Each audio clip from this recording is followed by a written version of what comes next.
அல்லாஹ் வாழ்வையும் மரணத்தையும் படைத்ததன் நோக்கமே உங்களை சோதிப்பதற்காகத்தான். சோதனையிலிருந்து யாரும் விதிவிலக்காக மாட்டார்கள்.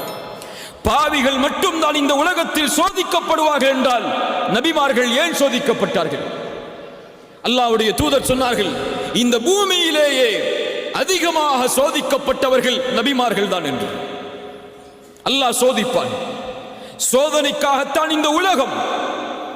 சோதனைகள் இரண்டு உண்டு. ஒன்று அல்லாஹ் கொடுத்து சோதிப்பான், இன்னொன்று அல்லாஹ் எடுத்து சோதிப்பான்.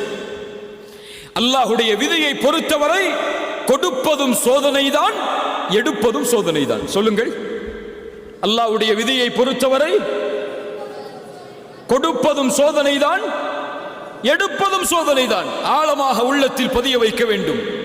அல்லாஹ் கொடுக்கின்ற செல்வம் சோதனை, அல்லாஹ் கொடுக்கின்ற ஏழ்மை